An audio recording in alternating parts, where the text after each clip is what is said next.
आज का प्रातः क्लास है 15 जनवरी 1967। रिकॉर्ड चला है मरना तेरी गली में, जीना तेरी गली में।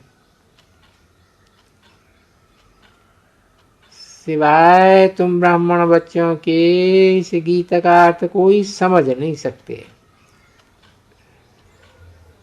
बल गीत बनाया है जैसे वेद शास्त्र आदि भी बनाए हैं, परंतु जो कुछ पढ़ते हैं उसका अर्थ कोई भी समझ नहीं सकते। इसलिए बाप कहते हैं मैं ब्रह्मा मुख द्वारा वेदों शास्त्रों का सार समझाता हूं, वैसे ही इन गीतों का अर्थ भी कोई समझ नहीं सकते। आत्मा जब शरीर से न्यारी हो जाती है तो दुनिया से सारा संबंध टूट जाता है। गीत भी कहते हैं अपन को आत्मा समझो, अशरीरी बन बाप को याद करते हैं तो ये दुनिया ही सारी खत्म हो जाती है। ये शरीर इस पृथ्वी पर खड़ा है, आत्मा इस शरीर से निकल जाती है तो उस समय उसके लिए कोई सृष्टि नहीं है। आत्मा नंगी बन जाती है,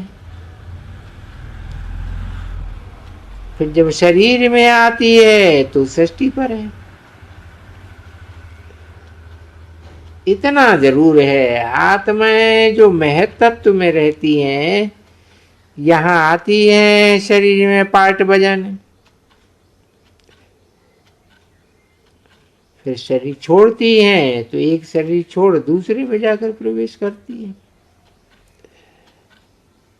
कोई वापस महत्त्व में नहीं जाती है, उड़कर दूसरे शरीर में जाती है। यहां ऐसा आकाश तत्व में ही उनको पार्ट बजाना है, मूल वतन में नहीं जाना है। जब शरीर छोड़ते हैं तो ना ये कर्म बंधन ना वो कर्म बंधन रहता है, शरीर से ही अलग हो जाते हैं ना, फिर तो दूसरे शरीर में गई तो फिर कर्म बंधन शुरू होता है। जब तक शरीर में नहीं है तो वो नंगी है। ये बातें तुम्हारे सिवाय और कोई मनुष्य नहीं जानते। बाप ने समझाया है, सब मूर्ख और बेसमझ बन गए, परंतु ऐसे कोई समझते थोड़े ही हैं कि हम मूर्ख बुद्धि है।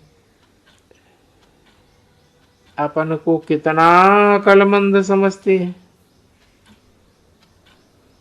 पीस प्राइज देते रहते हैं। ये भी तुम ब्राह्मण कुलभूषण अच्छी तरह से समझा सकते हो।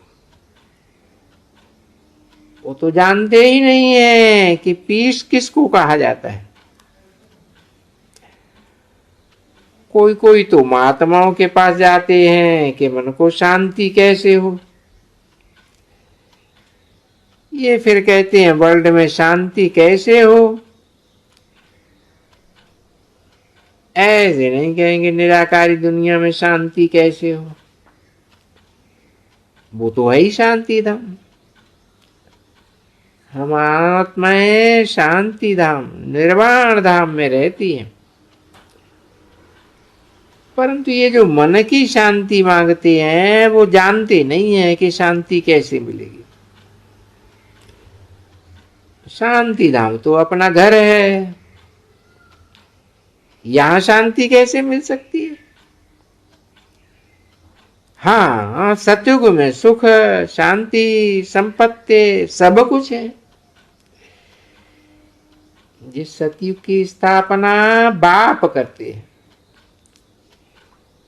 ये भी अभी तुम बच्चे समझते हो सुख शांति संपत्ति भारत में ही है, वो वर्षा बाप का था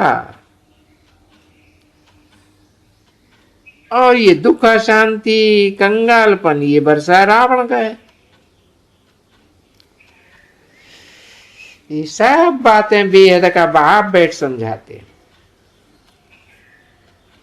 तुम समझते हो हम आत्माओं को बाप कहते हैं और कोई ऐसा समझ नहीं सकते कि हम आत्माओं को परमात्मा समझाते हैं। तो बाप परम धाम में रहने वाला नॉलेजफुल है जो सुखधाम का हमको वर्षा देते हैं। वो हम आत्माओं को समझा रहे हैं। ये तुम जानते हो कि नॉलेज होती है आत्मा को। आत्मा को ज्ञान का सागर कहा जाता है।